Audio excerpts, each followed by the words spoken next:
A victim of domestic violence and the grandparents of a disabled teenager have won a Court of Appeal challenge against the so-called bedroom tax. It was argued in both cases that the policy was discriminatory. The government, though, are to appeal against the decision in March.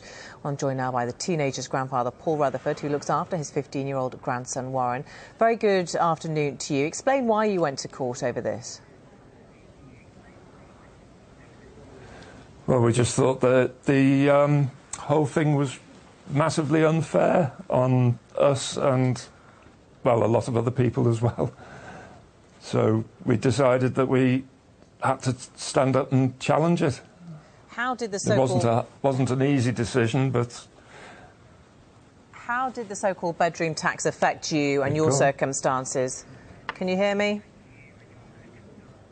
I'll try again. I was asking, I can hear you now. How does the bedroom tax Sorry.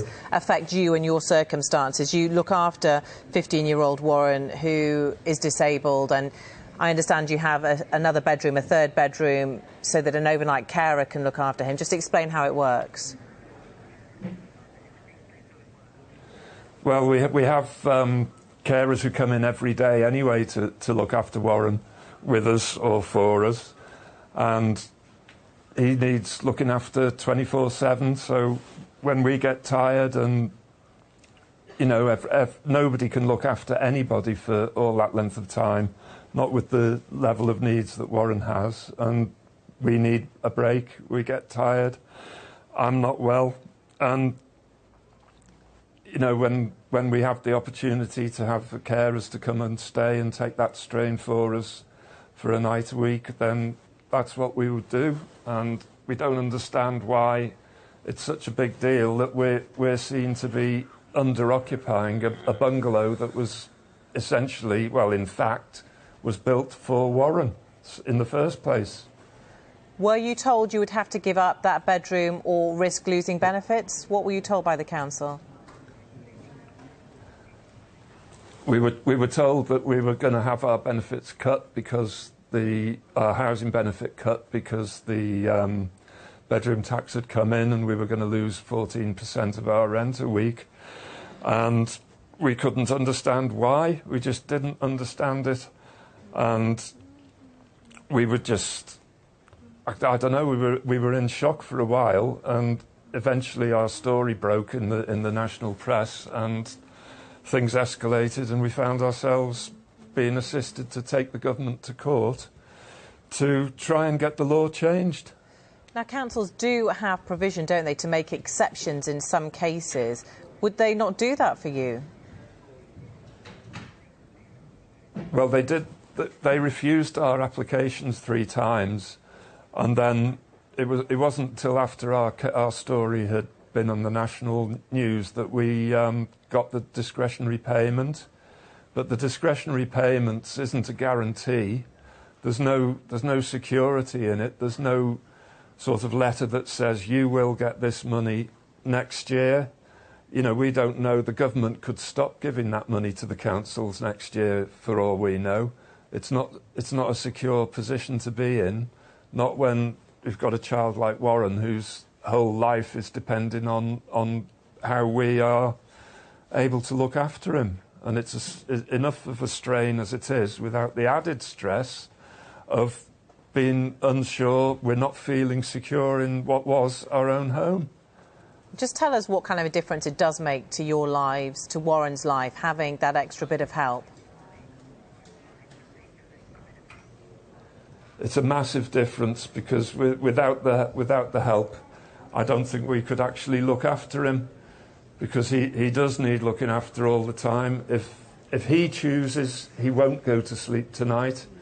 There's nothing we can do to make him, or he can be awake all night, all day.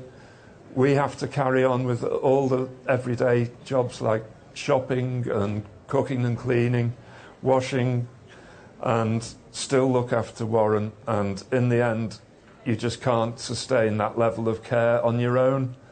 And it's hard to ask for help, but we had to, and we've been provided with the help to care for Warren, and we couldn't understand, still don't, why the government can't see that and just give us the help that we need.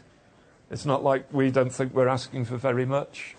There's a lot of people out there as well who are in our position, who've been told that they can't have a discretionary housing payment.